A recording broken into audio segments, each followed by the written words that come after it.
So if I go down the street in my underwear, but I have a hula hoop, no one will notice.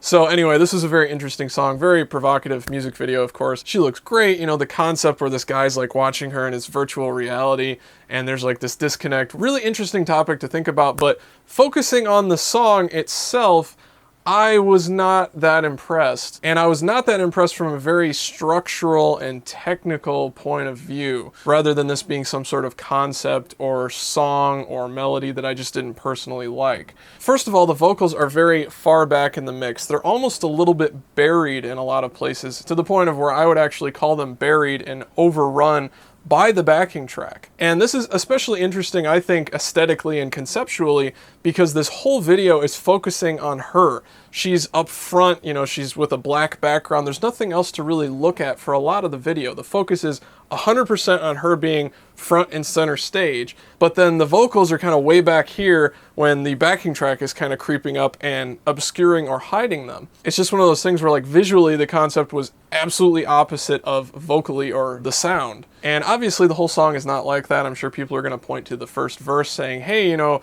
they kind of backed off with the backing track and her vocals are very upfront. That's true, but the vocals even then are still swimming in so much reverb and delay that, again, you know it's there, but you almost like can't quite tell what's going on because it's being obscured by something. And my goal here is not to say that she's a weak singer or a bad singer. I don't think this song proves that at all. It's just a very interesting kind of technical and structural choice. I mean, she could be the best singer in the entire world and do a song like this, and she would still be kind of obscured and behind other elements of the mix. The song itself a little bit slower, obviously in a triplet feel, maybe 6/8 or 12/8 time, and the beat of course relies on kind of a shuffle feel within that 6/8 or 12/8 time.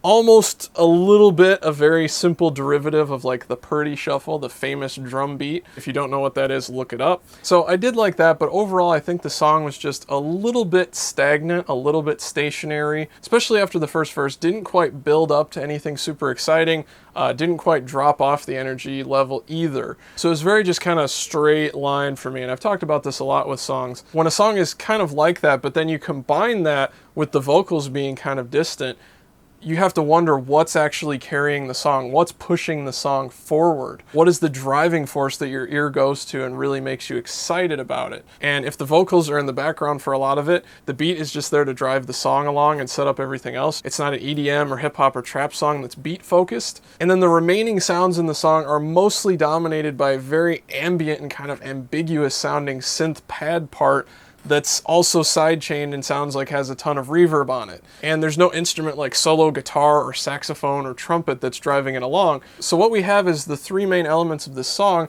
and none of the three are really pushing forward and taking the lead in a lot of sections. Combine that with the songwriting and arrangement being kind of linear, and you have a track that just kind of sits there and probably doesn't wow you very much or take you on any kind of emotional or energetic ride. And I know people will argue, oh, that's the point of the song, it's supposed to be sensual or introspective. It's supposed to be kind of dark and eerie and melancholy. And again, that's absolutely fine if that's what they were going for, but if a lot of people aren't really being drawn in by it or interested in it, that might be the reason why. So we'll see how this one does on the charts. It's not like it really matters because a lot of great songs never chart and a lot of really bad songs chart really high.